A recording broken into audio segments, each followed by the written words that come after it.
What up, what up? You got the original Lone Wolf coming at y'all, man. Look here. I got a brief little video. I'm gonna try to keep it brief because I don't know, once again, I keep forgetting to put certain shit that I got on my phone. I keep forgetting to put on my laptop. So I don't know how much space I got on here. So I'm gonna try to keep this brief. Hopefully it don't interrupt or whatever, because that means I'm gonna literally have to transfer the shit to the laptop. But this is gonna be a little rant. I'm gonna put that out in the beginning, just so y'all know. But also, too, this is going to be an educational rant, right? Because it's going to give you guys a glimpse of how the Lone Wolf operate, right? This is a work-related rant, all right? For all y'all that don't know, I'm back to work now. I'm back basically doing the same shit that I was doing, essentially, when I first started doing my videos. Because when I quit that job and got that other little bullshit job where they sent me home for being non-essential during COVID, I don't really count that. I was only there for like a month. And plus it was just some random ass job that I got just to, try to get back on my feet. It wasn't even in any particular field or any particular line of expertise that I have that I normally do. You know what I'm saying? Like driving trucks or whatever. So now I'm just I'm at a different dealership. I'm doing the same shit, but I'm with Freightliner now. And I don't drive anymore, you know what I'm saying? Because I actually started doing my YouTube videos. I was on the brink of getting promoted into the warehouse when I was driving for Mack Truck. Okay, that's why if you, you can't go back to the old videos. Shit. Anyway, that's why if these stupid motherfuckers hadn't took down my main channel, you could have went back through to some of my beginning of my videos and you would see me making videos in the truck. But anyway, so I'm at work, right? And this also gives you an idea how I am, how I roll, and how I operate, like if you were to be around me on any type of a consistent basis, right? So check this out. I'm at work, right?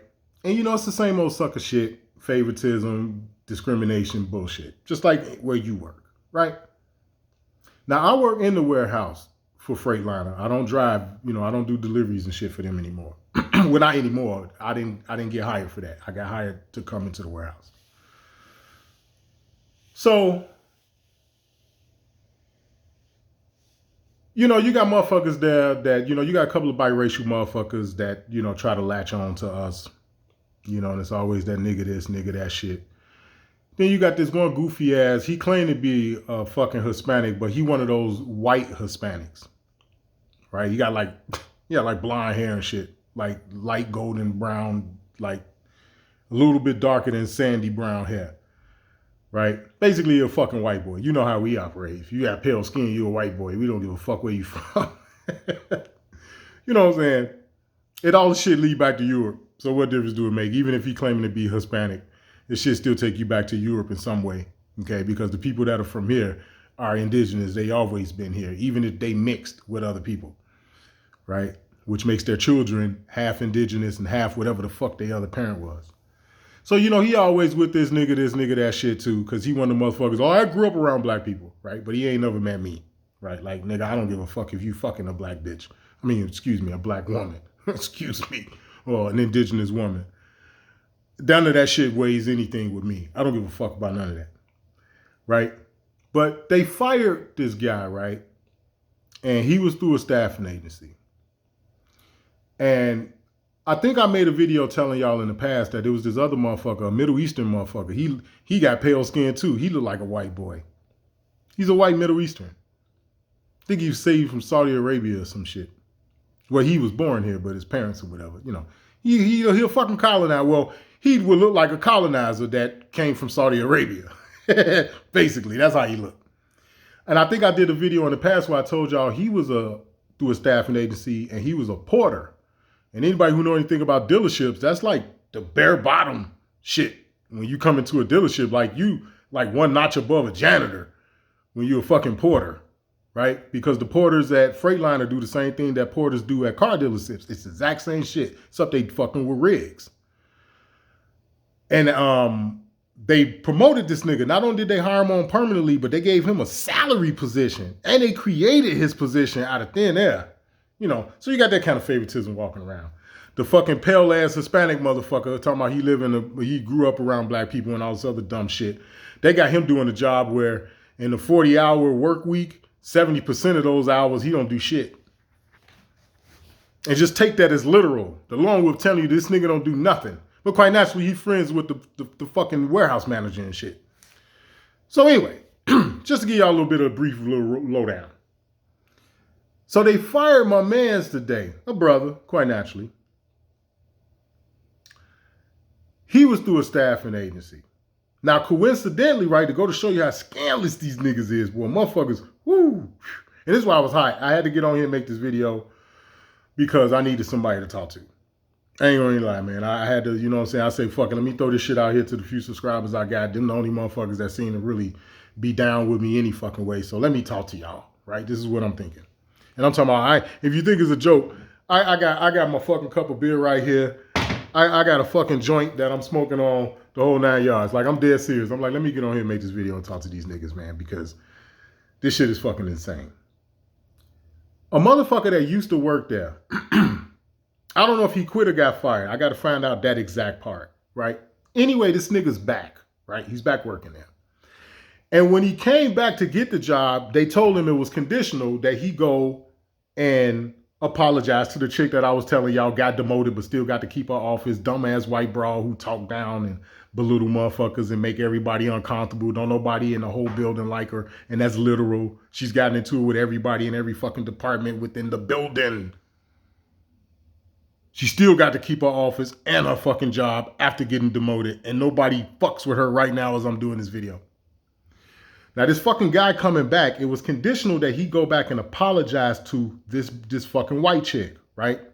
Now, the word around town is that he was supposed to call her a racist bitch, right? At some point, you know, when him being another person that she got into it with out of all of the other motherfuckers within the various departments within the same building, okay? So it was conditional that he apologized to her. Word around town is because he called her a racist bitch. And then he could come back. I seen a nigga about 2.5 weeks ago when he first come up there. He did go in that bitch office and apologize to her. I told motherfuckers then, I don't trust this nigga. Matter of fact, one of the nigga they fired that I'm talking about now, he was one of the people I told, like, I don't trust this nigga. What kind of motherfucker is you? I don't know if the bitch racist or not, but she's a fucking dumb bitch. And if I ever called her a stupid bitch, I wouldn't apologize to her. But that's just me. So now he's back to work. Today was his first day back to work.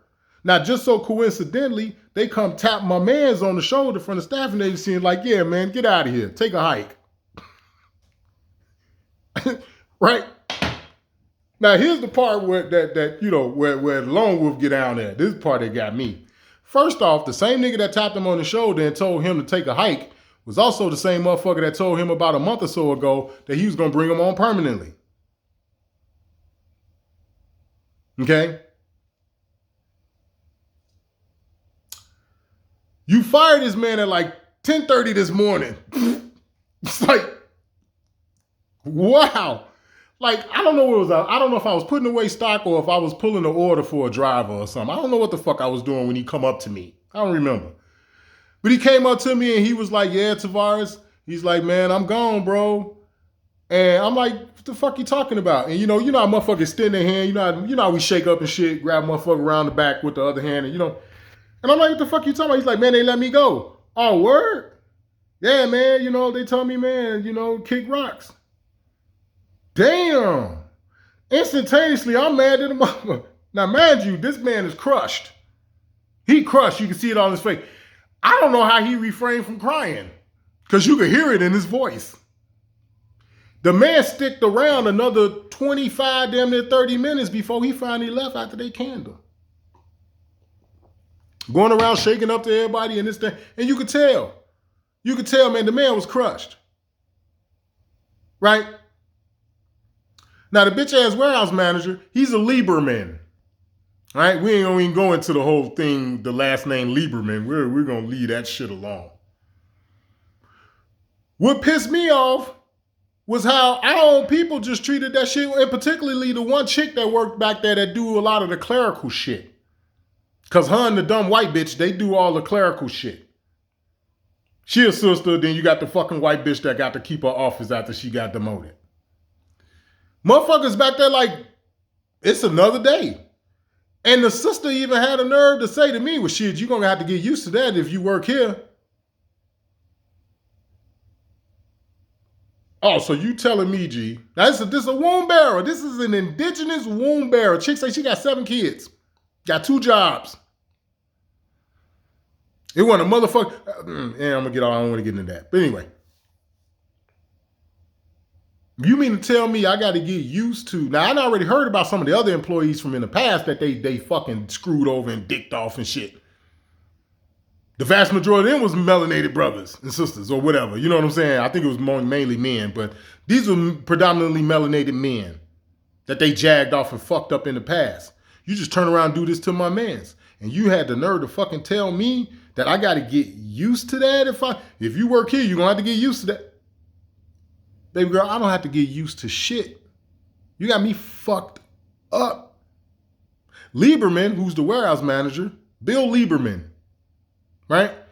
All these bitch ass niggas, all my brother, what up, bro? What's going on? You know, like we cool and shit.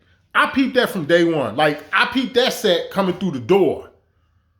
Niggas act like they down and, you know what I'm saying? What up, bro? And talking all this rap shit and all. And you turn around and you knife that man like that? I was so motherfucking mad, bro. Let me tell you what I did. I told these motherfuckers, I say, dig this here. And I should have said starting now because it actually started right then. But I said starting tomorrow, y'all gonna see a totally different dude. Because I've already seen how you motherfuckers get down. The fucking white bitch done got into it with everybody in the whole building. Got demoted. The whole 9 y'all still got a job, still kept her office. You got a motherfucker who do cores. All you do is cores all day. You know how you go get like some brake shoes or something? I mean, some brake pads or whatever. And they tell you bring the core back and you get a few dollars or whatever, or your battery or something. They charge you more money than what the battery costs. And they tell you if you bring us the old battery back, you know, we'll give you back that extra bread we charge. He do cores all motherfucking day. That's all he's supposed to be doing is cores, rather. But 70% of his shift every motherfucking day, this man does nothing. And when I tell you I'm talking about nothing, the man be on his phone. He be on FaceTime and shit. You know, or whatever that app is where you know, motherfuckers can see each other and all. He be walking around throughout the different departments, cracking jokes and sparking up conversations with motherfuckers. For like 65 to 70% of his shift. Every day. Then you took this other clown motherfucker who was a porter. He was through a staffing agency and this nigga was a porter. And you brought him on permanently and gave him a salary position. What? You tell my mans that you kicked out today, we gonna hire you permanently. And if that's a lie, dude told it, but I don't think he was lying because the man was hurt. If you just saw the look on his face, like I said, I don't know how even no fucking tears that rolled down his face. Because you could damn sure hear the tears in his voice. Like from that whole day forward, man, that was it. I did my motherfucking job and went home and told them motherfuckers, man, don't be back here trying to chop it up with me. Like that was the 3rd strike for me. And see, they fucking with the right person because I'm the type of motherfucker, I don't give a fuck about getting fired. I learned that shit a long time ago. Long time. I'm talking about over 20 years ago, I learned that. If you take away the only thing a company has is the threat of firing you, if you take that away from them by not giving a USDA fuck, they are completely powerless. That's a little trick I'm going to let y'all in on. I'm talking about you got to be balls to the wall, not caring. Day in and day out. And you got to wear that attitude. The motherfuckers won't even talk to you. They'll send another motherfucker to deliver a message to you. They don't even want to deal with you. That's how it was when I was at Mack Truck. Before I quit, the bitch-ass warehouse manager shit, everybody in the whole company knew I didn't like that motherfucker. In various locations, they knew I couldn't stand that little bastard. And he knew it too. He gave a message to another motherfucker to get to me. He wanted this some shit he could have came to me and told me. He the fucking manager. Fucking don't want to deal with me. You know why? Because I don't give a fuck. I just might slap the fuck out of you. Straight up. Like the disrespect that we take on the job. Like my whole thing is this, like with the sister who made the comment about, well, you got to get used to that if you want to work here. My whole thing is this, man, baby girl, I know you can't stop them niggas from firing them, but the least y'all can stop doing is being chummy, buddy with these motherfuckers. That's why they took my YouTube channel down. Because they know, man, if we stop doing that shit, it's over. And like I told motherfuckers, and I'm going to end it like this. Like I told motherfuckers, if we ever go back to fucking with our own and our own alone, you will see the most violentest motherfucking people you've ever seen in your life. This is Original Longwood, man. Much love to y'all. Don't take no shit from nobody. Fuck these motherfuckers, man. I'm out.